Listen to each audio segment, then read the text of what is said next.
Hello and welcome back to another video here on Playing Bones.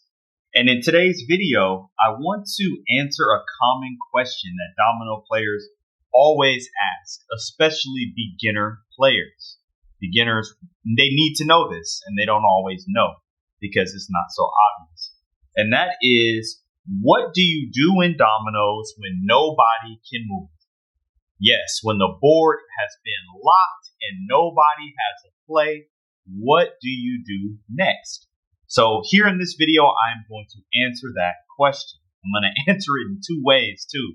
The way that we do it in the hood, the way that I grew up, and then also the, I guess, correct way to do it. So here on the board right now, you see the board has been locked with fives. All 7 fives have been played, leaving all the other players to be locked. So in this case, right here in this scenario, this is player 2's hand over there, and then this is my hand here, and it is their play. So from here, the person would have to draw the remainder of the dominoes out of the boneyard until the boneyard is depleted. So that's the first step. So now, once they've drawn all the dominoes, they have to say, I pass. But we already knew that because the board is locked. So now, what happens at this point? Well, this is where each player will turn their dominoes over and count the total amount of dots that they have, or the total amount of value that they have in their hand. So for me, player 1, I have 10 plus 6. I have 16 points in my hand.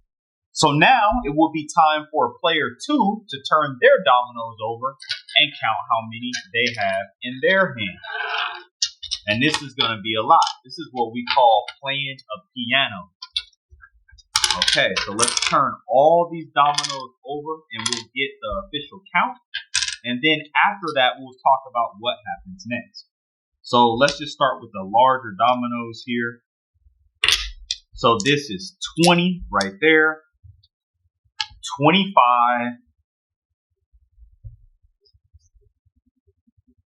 37, 40, 44, 45, 50. So they have 50 points in their hand. 50. And remember, I had 16. 16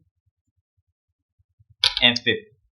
So the way that we play and the way that I play this way ever since I learned the game is this 50 points is what I'm taking. They had 50 in their hand, so I'm getting 50.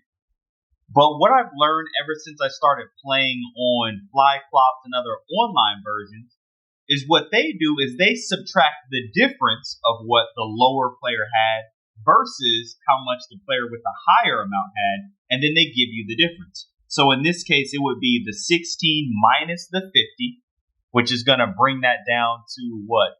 34, and you would get 35. But again, the way that we play and the way I've always seen it played is you take that full amount and you count 50 points.